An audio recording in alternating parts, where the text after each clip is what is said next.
వచ్చిన సంఘమునకు మీ అందరికీ నా వందనాలండి. గడిచిన ఆదివారం శనివారం రాత్రి మొదలుకొని ఆదివారం 12 గంటల వరకు అయితే ఆ శనివారం రాత్రి ఏమైందంటే నుదురు భాగంలో బాగా పెయిన్ వచ్చింది.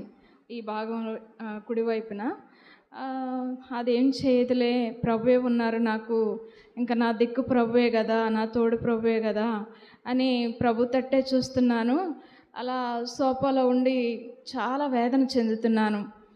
నా ప్రక్కనున్న బిడ్డలకు అర్థమైపోయింది, ఆంటీ చాలా హుషారుగా ఉంటుంది, ఎప్పుడు కూడా ఇలాగ లేదే అంటమ్మా, ఏంటి బాగాలేదా, ఫుల్గా రెడీ అయిపోయావు కదా ప్రార్థనకి, మరి ఏంటి అని అంటే, బాగా పెయిన్ వస్తుందమ్మా, అయినా కానీ సిద్ధపడ్డాను ప్రార్థనకి, దేవుడు సహాయం చేస్తారులే అని, కానీ తట్టుకోలేకపోతున్నాను, నేను ఇంకా చర్చికి వెళ్ళలేను అని చాలా బాధపడుతున్నాను. అసలు ఏమాత్రం కూడా పలికే స్థితి కూడా లేదు నాకు. బిడ్డలు అడుగుతున్నారు, అమ్మ కొంచెం ఇడ్లీ తినండి, లేకపోతే పాలు తాగండి అని, కానీ నాకు అసలు పలకటానికి కూడా ఓపిక లేదు. ఆ సమయంలో అమ్మ సుళ్ళూరుపేటలో ఉంటారు కదా, ఎవరైనా చర్చిలో ఉంటారు, నేను ఎవరికి చేయను ప్రవ్వా, నాకైతే నోరు తెరవలేకపోతున్నాను, కదలలేకపోతున్నాను, నా వల్ల కాటలేదు ప్రవ్వా అని అమ్మకి ఇది ధైర్యం చేసుకొని అమ్మకు ఫోన్ చేశానండి, మా అమ్మగారికి, మన అమ్మగారికి. అయితే అమ్మ వెంటనే స్పందించి, అమ్మ ఏంటమ్మా అనసూయ అన్నారు. అమ్మ నేను మాట కూడా మాట్లాడలేనమ్మా, బాగా తలపోటు వస్తుందమ్మా, రాత్రి నుంచి అమ్మా కుడివైపున కంట్లో కల్లా అసలు రోకల బండ తీసుకొని దంచినట్టుందండి. కానీ మహాకృప చేత యేసయ్య నామములో అమ్మ ప్రార్థించారు. దానికి ముందు ఒక ఇద్దరు ప్రార్థించారు, దేవుని యొక్క దైవజనులే. నిజంగా అమ్మ ప్రార్థించిన క్షణమే నాకు అమ్మ ద్వారా దేవుడు ఏం మాట్లాడారంటే, అమ్మ యేసయ్య స్వస్థపరుస్తానని చెప్తున్నారమ్మా, ధైర్యంగా ఉండమ్మా అనసూయ అన్నారు. సరే అమ్మా అన్నాను, అంతే.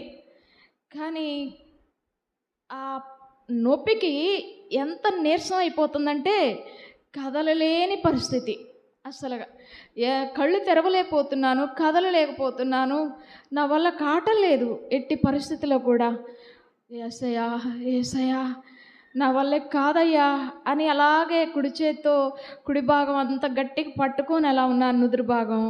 దేవుడు అద్భుతంగా ఆయన యొక్క ఉచితమైన కృపలో 12 గంటలకి నేను ఏ మందు వేసుకోలేదండి. యేసయ్యే నాకు మందు, యేసయ్య నామమే మందు, యేసయ్య ప్రార్థనే మందు, యేసయ్య రక్తమే మందు. యేసయ్య నామములో నాకు ఇచ్చిన తల్లిగారు చేసిన ప్రార్థన, మరి తండ్రులు చేసిన ప్రార్థన, ఆత్మీయ అక్క చేసిన ప్రార్థన ఎంత గొప్పదంటే, అమ్మ చేసిన ప్రార్థనలో అంత శక్తి ఉందని ఎప్పుడు కూడా నాకు ఎలాంటి పెయిన్ వచ్చినా ఇక సమయం చూడలేను. అమ్మా నాకు బాగలేదు అంటానికి కూడా ఓపిక ఉండదు. నిజంగా ఎంత గొప్ప ప్రార్థన అంటే, ఆ ప్రార్థనలో గొప్ప స్వస్థత ఇచ్చారండి. అదే కాకుండా నేను అమ్మని ఇబ్బంది పెట్టానని ఆ రాత్రంతా ఉన్నాను, ఆ పగలంతా ఉన్నాను. 12 గంటలకు నెమ్మదిగా చర్చికి వెళ్ళాను. అయితే చిన్న సమయమైనా దొరికిద్ది కదా, నాకు చివరి సమయమైనా దొరికిద్ది కదా అని వెళ్ళాను. కానీ ఆ రోజంతా ప్రార్థన అమ్మని మరలా చేసి అమ్మ నాకు తగ్గిందని చెప్పడానికి భయపడ్డాను. కానీ ఉదయకాలమందే మరలా అమ్మ నాకు ఫోన్ చేస్తే నేను ఏ అని ఇంగ్లీష్లో అక్షరం పడితే, నాయనా వందనాలు నాన్న అంటున్నాను. అమ్మ నేను అనసూయ అమ్మను అమ్మంటే చాలా దుఃఖం వచ్చిందండి.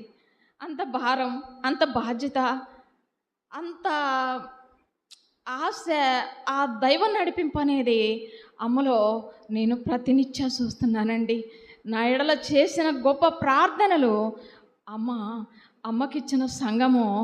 కొందరు నా కొరకు ఎంతో యేసయ్యని అడుగుతాను, యేసయ్యా నా కొరకు ప్రార్థించేవారు కావాలి, యేసయ్యా నా కొరకు ప్రార్థించేవారు కావాలి, యేసయ్యా నా కొరకు మొరపెట్టేవారు కావాలి, యేసయ్యా. మరి నేను దేని కొరకైతే వేదన చెందుతున్నానో, దేని కొరకైతే పోరాడుచున్నానో, నా పోరాటంలో నీ చిత్తం ఏమిటయ్యా, మీ చిత్తమే జరగాలయ్యా, మీ చిత్తం లేకుండా నా ఆలోచన వద్దయ్యా, నా తపన వద్దయ్యా, నీ చిత్తమే నీ ఇష్టమే నా ఎడల జరిగించయ్యా అని దేవుని సన్నిధిలో అడుగుచున్నప్పుడు దేవుడు అద్భుతంగా నాకు స్వస్థ ఇచ్చారండి. అందుకు యేసయ్యకే కృతజ్ఞతాస్తుతులు, స్తోత్రాలు, వందనాలు. అమ్మగారికి నా వందనాలు, మీ అందరికీ నా వందనాలండి. సాక్ష్యం ముగిస్తున్నాను. ప్రభునామనకు ఘనత కలుగును గాక. సహోదరి కష్ట సమయంలో దేవుడు ఆమెకి ఇచ్చిన స్వస్థతను బట్టి ప్రభువును స్తుతిస్తాము. హల్లెలూయా, దేవునికి స్తోత్రం. హల్లెలూయా, దేవునికి స్తోత్రం. హల్లెలూయా, దేవునికి స్తోత్రం. నిర్మలమ్మ కూడా సాక్ష్యం చెప్తుందండి. దేవునికి స్తోత్రములు. ఇప్పుడు నేను చెప్పబోయేది నా ఆరోగ్య విషయంలోనే చెప్తున్నాను. కొంచెం పెద్దగా వారం 10 రోజులు ఉండి నాకు జ్వరం వస్తూనే ఉంది, ఒళ్ళు కాలిపోతుంది. సోమవారం నుండి జ్వరం వస్తూనే ఉంది, కానీ హాస్పిటల్కి నేను వెళ్ళలేదు, ఒక టాబ్లెట్ కూడా వేసుకోలేదన్నమాట. నిప్పులాగా కాలిపోతుంది నాకు. నేనే బరాయిస్తా, ఎంత బాధ అయినా కానీ, ఎంత జ్వరమైనా కానీ నేను ఎటువంటిదైనా నేను భరిస్తూనే ఉంటానన్నమాట. కానీ నేను సోమవారం అయితే అమ్మ ఫోన్ ఎత్తుకుంటుంది. అప్పుడు నేను మంగళవారం అమ్మకు ఇప్పుడు అమ్మ మంగళవారం సూళ్ళూరుపేటలో ఉంటుంది. ఇది నాకు న్యాయం కాదు, నేను చేయటం పొరపాటు. అమ్మకి ఎట్లా చెప్పేది నేను? అమ్మ ఇప్పుడు ప్రార్థనలో ఉంటుంది, అక్కడ వాక్యం అందిస్తుంటుంది. నేను ఎట్లా చేసేదని సరే ప్రభా, తల్లిగారికి నేను ఫోన్ చేస్తున్నాను, నాయన తల్లిలో ఉండి నువ్వు మాట్లాడతావు కదా, ఒక్క రవ్వ నాకు జ్వరం తగ్గుతుందని ఆశతో నేను అమ్మకు ఫోన్ చేశాను. కానీ బిజీ అని వస్తుందన్నమాట. అప్పుడు నేను తెలుసుకొనేసినాను, ప్రభా నన్ను క్షమించిన ఆయన, ఈ టైంలో నేను అమ్మకు చేయకూడదు ప్రభా, ఇప్పుడు అక్కడ ఉంటుందని ఆయన అని ఇంకా నేను అమ్మకు ఫోన్ చేయకుండా దేవుడికి చెప్పుకుంటున్నాను. ప్రభా జ్వరం తీసేనాయన, నాకు జ్వరం తగ్గి ప్రభా, నువ్వే నాకు దిక్కు ప్రభా అంటే. కానీ ఇంట్లో వాళ్ళు కొద్దిగా అడక్కపోయినా కానీ నేనే చెప్పుకుంటా వాళ్ళకి, యెహోషువ వాళ్ళ అమ్మకు కానీ వాడికి కానీ. అంతా కొద్దిగా నాకు జ్వరం, రోజు జ్వరమే, ఒళ్ళు కాలిపోతుంటుంది. ఎందుకు అట్లా వస్తుందనంటే వాళ్ళు ఏమంటుందంటే, మెడికల్ షాపులో అంత టాబ్లెట్ తెచ్చేసుకోపో అని అంటుంది అన్నమాట. ఇంకా అంతకన్నా ఇంకేం చెప్పదు. నేను అమ్మ చెప్పిన దాకా నేను ఏది వేసుకున్నామ్మా, ఆ తల్లి చెప్తే ఏదైనా నేను వేసుకోగలుగుతాను కానీ అని నేనంటే ఆమెకు చాలా కోపం అన్నమాట. ఇంకా వీళ్ళకి నేను చెప్పకూడదు అనుకొని నేను గమ్మైపోయినా. ప్రభా శుక్రవారం సాక్ష్యం చెప్తాను ప్రభా, నేను వెళ్ళిన నాయన జ్వరం తీసేపరంటే 10 రోజుల నుంచి జ్వరం నాకు, కానీ నాకు ఆకలి కూడా లేదు, ఆహారం కూడా సరిగ్గా తీసుకోలేదు. ఇప్పుడు కూడా నేను కొద్దిగా పసిబిడ్డ కలిపి నోట్లో పెడతారు కదా, అంత నోట్లో పెట్టుకొని నేను కొద్దిగా ఏడ మైకం వస్తుందో ఏడ పడిపోద్దని మళ్ళీ అదొక భయం అన్నమాట. ఏడ కళ్ళు తిరిగిపోతాయోనని, కానీ సగించడం లేదన్నమాట. ఇక నేను ఎట్ట తిరిగి అక్కడికి వెళ్ళాలి, ఈరోజు నేను సిద్ధపడి వాక్యం మొదలుపెట్టినప్పుడే పోవాలని ఆశ, కానీ కుదరటంలో ఆ విధంగా వచ్చేదానికి. నాకు అప్పటికి 2 ఆటోలు వచ్చినా కానీ కుదరట్లేదన్నమాట. నాకు బుధవారానికి నాకు జ్వరం తగ్గిపోయింది, జ్వరం అంతా పోయింది. ఈ 2 రోజులు సంతోషంగానే ఉన్నానన్నమాట, ఇప్పుడు బాగుందిలే నాకు అని. కానీ మళ్ళీ నిన్న గురువారం 5 గంటలకి నాకు మళ్ళీ ఒళ్ళు కాలిపోతుందన్నమాట.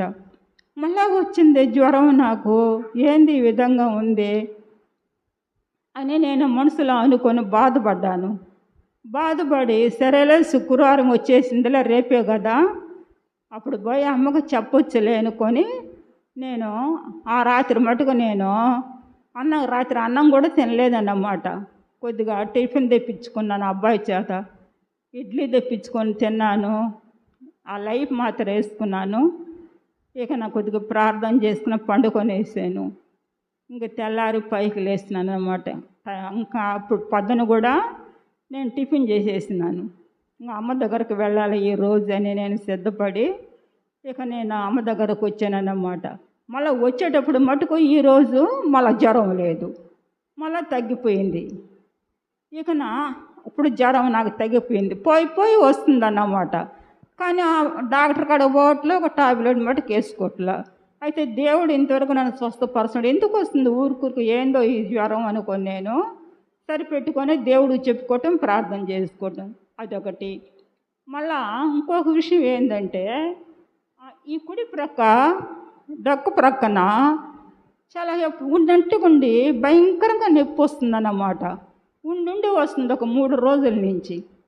ఏంది ఇక్కడ నొప్పి వస్తుంది, ఏంది సాక్ష్యం చెప్తాను ప్రభా రేపు పోయాను అన్నప్పుడు నాకు ఏదో ఒకటి అప్పుడు నాకు తగ్గిపోద్ది అన్నమాట. నాయన ఈ నొప్పి ఏందో తీసే ప్రభా, ఈ డొక్కలో నొప్పి వస్తుందని అయినా భరించుకోలేను ప్రభా, నా పరిస్థితిని వెరుగున్నావు ప్రభు, ఈ నొప్పి తీసే నేను అన్నప్పుడు దేవుడు ఆ నొప్పిని తీసేసినాడు. మళ్ళీ జ్వరం తగ్గించేసినాడు. ఈరోజు దేవుడు క్షేమంగా సంతోషంగా మీ పరిశుద్ధుడి బిడ్డలు ముందుకు తీసుకొచ్చాడు. మరి దేవుని దయ, ఆత్మీయ తల్లి ప్రార్థన, ఇక్కడ వచ్చిన పరిశుద్ధుల బిడ్డలు ప్రార్థన, ఈరోజు నేను క్షేమంగా సజీరాలు ముందుకు వచ్చాను కాబట్టి దేవునికి వందనాలు, మీకు అందరికి వందనాలు. ఆత్మీయ తల్లికి వందనాలు చెల్లిస్తున్న ఆరోగ్యం వరకు మీరు ప్రార్థన చేయండి. దేవునికి స్తోత్రాలు. ప్రభు నామమునకు ఘనత కలుగును గాక. సహోదరి కొరకు అందరూ ప్రార్థన చేయండి. కొంచెం వయసు పెరిగే కొద్దీ ఎవరికైనా కొంచెం శారీరక బలహీనతలు, నలతలు వస్తూ ఉంటుంది. అయితే తను ఎక్కువగా దేవునికి మొరపెట్టి ప్రార్థన చేసుకొని విడుదల పొందుతుంది. అది దేవుని యొక్క కృప. ఇకను అందరూ గుర్తుపెట్టుకొని ప్రార్థన చేయండి. సంతోషంగా, ఆరోగ్యంగా మనం దేవుని సన్నిధికి వచ్చి వెళ్ళేటట్టు దేవుడు సహాయం చేయాలి.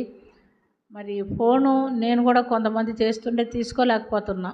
కావాలని తీసుకోకుండా ఉండటం కాదు, కొందరు తీసుకుంటే అరగంట దాకా మాట్లాడతారు. వాళ్ళు అరగంట దాకా మాట్లాడితే నాకు నీరసం వస్తుంది. ఇంకొకరు ఫోన్ ఎత్తుకోవాలంటే నాకు ఓపిక ఉండటం లేదు. నేను కూడా పెద్దదాన్ని అయిపోతున్నాను. కొంచెం గమనించుకొని ఫోన్ తీసుకునేవాళ్ళు, మాట్లాడేవాళ్ళు, మాట్లాడలేదు తీసుకోలేదని మీరు బాధపడద్దు. మీరు దేవుణ్ణి అడగండి. ఒకవేళ నేను చచ్చిపోయినా ఉండను కదా, నేను లేననుకొని మీరు దేవునికి మొరపెట్టండి, అప్పుడు దేవుడు మీకు జవాబిస్తాడు. కాబట్టి అన్ని ఫోన్లు అటెండ్ అవ్వాలండి. అటెండ్ అవ్వలేకపోతున్నాను, అది కూడా గమనించండి. నా కొరకు కూడా మీరు ప్రార్థన చేసుకోండి. ప్రార్థన చేసుకుందాం. విన్న సాక్ష్యాన్ని బట్టి ప్రభువుని స్తుతిస్తాం. ముందు హల్లెలూయా, దేవునికి స్తోత్రం. హల్లెలూయా, దేవునికి స్తోత్రం. హల్లెలూయా, దేవునికి స్తోత్రం. ఈ దినము రాత్రి ఆల్ నైట్ ప్రేయర్ ఉంది. అందరూ జ్ఞాపకం పెట్టుకోండి. రాత్రి 10 గంటలకు స్టార్ట్ అవుతుంది, 2:30-3 గంటలకు అయిపోతుంది. కాబట్టి వచ్చేవారి కొరకు వచ్చి ఉన్నారు కొందరు. తర్వాత వాక్య పరిచర్య అందించే దేవ సేవకుని కొరకు, పరిచర్య అంతటి కొరకు ఈ రాత్రి కాలం ఎక్కువగా సాక్ష్యాలు చెప్పేదానికి మనం సమయం ఇస్తాము. ఎప్పుడు దాని కొరకే మనుషులు ఇష్టపడతారు. కాబట్టి విన్న సాక్ష్యాలను బట్టి, చెప్పవలసిన సాక్ష్యాలను బట్టి, జరగవలసిన పరిచర్యలను బట్టి అందరూ తప్పకుండా ప్రార్థన చేయండి. ప్రార్థన చేసుకుందాం. ప్రేమ కలిగిన తండ్రి, కృప కలిగిన ప్రభు యేసు రక్షక, మీకు వందనాలు నాయన, స్తుతి నాయన, స్తోత్రం నా తండ్రి. ఆశ్చర్యకరుడా స్తోత్రం, ఆలోచనకర్త స్తోత్రం, బలవంతుడా స్తోత్రం. యేసయ్య, నీ బిడ్డలు ప్రార్థించినప్పుడు నీ దూతలను పంపించి మీరు జవాబిచ్చిన దాన్ని బట్టి మీకు కోట్లాను కోటి వందనాలు, స్తుతులు, స్తోత్రములు చెల్లిస్తున్నాం. మీకు మధ్యలో ఎటువంటి అడ్డుగోడలు లేకుండా మేము కూడా ప్రార్థించినప్పుడు మా ప్రార్థన కూడా మీ సన్నిధికి చేరి మాకు కూడా జవాబు వచ్చి మేము కూడా నీ సన్నిధిలో సంతోషంతో నిన్ను కనపరచగలిగే ధన్యత మాకందరికీ దయచేయమని అడుగుచున్నాం. వాక్యం విన్న బిడ్డలందరినీ దీవించండి, ఆశీర్వదించండి. నీ సన్నిధిలో ఒక స్థిరమైన తీర్మానంతో ప్రభువా, నీ సన్నిధిలో నిందారహితులుగా ఉండుటకు మా ప్రార్థన మీ దృష్టికి అంగీకారంగా ఉండి మీ యొద్ద నుంచి మేము నీ కృప పొందుకొనుటకును మాకు మీరు సహాయం చేయమని అడుగుచున్నాం. సమస్త విషయంలో మీరు మాకు చాలని దేవుడి గుండి సహాయం చేయండి. కూడి వచ్చిన బిడ్డలందరినీ దీవించండి, వారి హృదయవాంఛలు తీర్చండి. నీ సన్నిధిలో నుంచి వారిని మేలు పొందినట్లుగా సహాయం చేయండి. వాక్యానుసారమైన జీవితం ప్రతి వారికి దయచేయండి. పరిశుద్ధాత్ముడా, మీ సన్నిధి సహవాసమాలో నిలిపి ఉంచమని అడుగుచున్నాం. సన్నిధికి వచ్చిన బిడ్డలు అనారోగ్యంతో ఉన్నవారికి యేసు నిబంధన రక్త ప్రభావంతో స్వస్థత కలుగునుగాక. ఆమేన్. అంధకార శక్తుల చేత పీడింపబడుతున్న బిడ్డలకు యేసు నిబంధన రక్త ప్రభావంతో విడుదల కలుగునుగాక. ఆమేన్. కుటుంబాల్లో అసమాధానంతో ఉన్నటువంటి బిడ్డలకు మీ సమాధానము దయచేయబడునుగాక. ఆమేన్. విడిపోయిన కుటుంబాలు యేసు నిబంధన రక్త ప్రభావంతో తిరిగి సమకూర్చబడునుగాక. ఆమేన్. మా బిడ్డలు యవన కాలమందు నీ కాడి కింద ఉండునట్టుగా సహాయము చేయునుగాక. ఆమేన్. నా తండ్రి, వాక్య జ్ఞానం కొరకు ఆశ కలిగిన బిడ్డలకు వాక్య జ్ఞానము, దయచేయబడునుగాక. ఆమేన్. ఆత్మీయ జ్ఞానం కొరకు ఆశ కలిగిన బిడ్డలకు కావలసిన ఆత్మీయ జ్ఞానము దయచేయబడునుగాక. ఆమేన్. సంతానం లేని వారికి సంతాన భాగ్యము దయచేయబడునుగాక. ఆమేన్. వివాహం కాని వారికి వివాహము జరిపించబడునుగాక. ఆమేన్. ఉద్యోగం లేని బిడ్డలకు ఉద్యోగము దయచేయబడునుగాక. ఆమేన్. చదువుకొంచున్నటువంటి మా బిడ్డలకు కావలసినటువంటి జ్ఞానము, జ్ఞాపకశక్తి, వివేకము యేసు నామములో దయచేయబడునుగాక. ఆమేన్. నీ బిడ్డలమైనటువంటి మేము ఏ కొరతతో నీ సన్నిధికి వచ్చినప్పటికీ ప్రతి వారి కొరతలు తీర్చగలిగినటువంటి దేవుడు మీరే గనుక మీకు స్తుతి, స్తోత్రం, వందనాలు చెల్లించుకొంచున్నాం. వాక్యం విన్న బిడ్డలు దాన్ని ఇక్కడే విడిచిపెట్టకుండా హృదయంలో భద్రపరుచుకొని మరి ఒకరికి దాన్ని ప్రకటించగలిగే ధన్యత దయచేయమని అడుగుచున్నాం. ప్రేమతో తెచ్చిన కానుకలను దీవించి ఆశీర్వదించండి. అవి మీ పరిచర్య కొరకు వాడుకొంటకు సహాయం చేయండి. నెల మొదటి వారంలో ఉన్నాము. నెలంతా మమ్మల్ని పోషించండి ప్రభువా.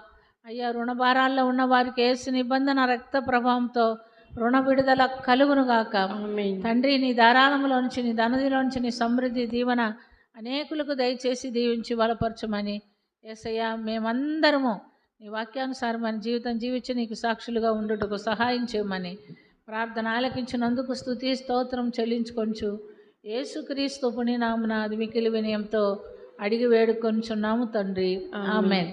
పరలోకమందున్న మా తండ్రి, నీ నామం పరిశుద్ధపరచబడునుగాక. నీ రాజ్యం మాకు వచ్చునుగాక. నీ చిత్తం పరలోకమందు నెరవేరినట్లు భూమి అందునో నెరవేరునుగాక. మా అనుదిన ఆహారం నేడు మాకు దయచేయము. మా ఇలా అపరాధము చేసిన వారిని మేము క్షమించి ఉన్న ప్రకారం మా అపరాధములు మన్నించుము. మమ్మల్ని శోధనలోనికి దాకా దుష్టుంచి తప్పించుము. రాజ్యము, శక్తి, మహిమ నిరంతరం నువ్వై ఉన్నావు తండ్రి. ఆమేన్. యేసు రక్తమే జయం, యేసు రక్తమే జయం, యేసు రక్తమే జయం. యేసు నామం సంపూర్ణ విజయం. అపవాది క్రియలకు అనంత నాశనం. శిలువ రక్తమే జయం. ఆమేన్. నా ప్రాణమా యెహోవాను సన్నిధించుము. నా అంతరంగంలోనున్న సమస్తమైన పరిశుద్ధ నామమును సన్నిధించుము. నా ప్రాణమా యెహోవాను సన్నిధించుము. ఆయన చేసిన ఉపకారములలో దేనిని మరువకుము. నా ప్రాణమా యెహోవాను సన్నిధించుము. ఆమేన్. మన తండ్రి అయిన దేవుని యొక్క ప్రేమ, కుమారుడైన యేసుక్రీస్తు యొక్క కృప, పరిశుద్ధాత్మని సహవాసము కూడి వచ్చిన మనకందరికీ సదాకాలము తోడై ఉండి నడిపించునుగాక. ఆమేన్. ఆశీర్వాదంబుల్ మా మీద వర్షింపచేయుమీశా,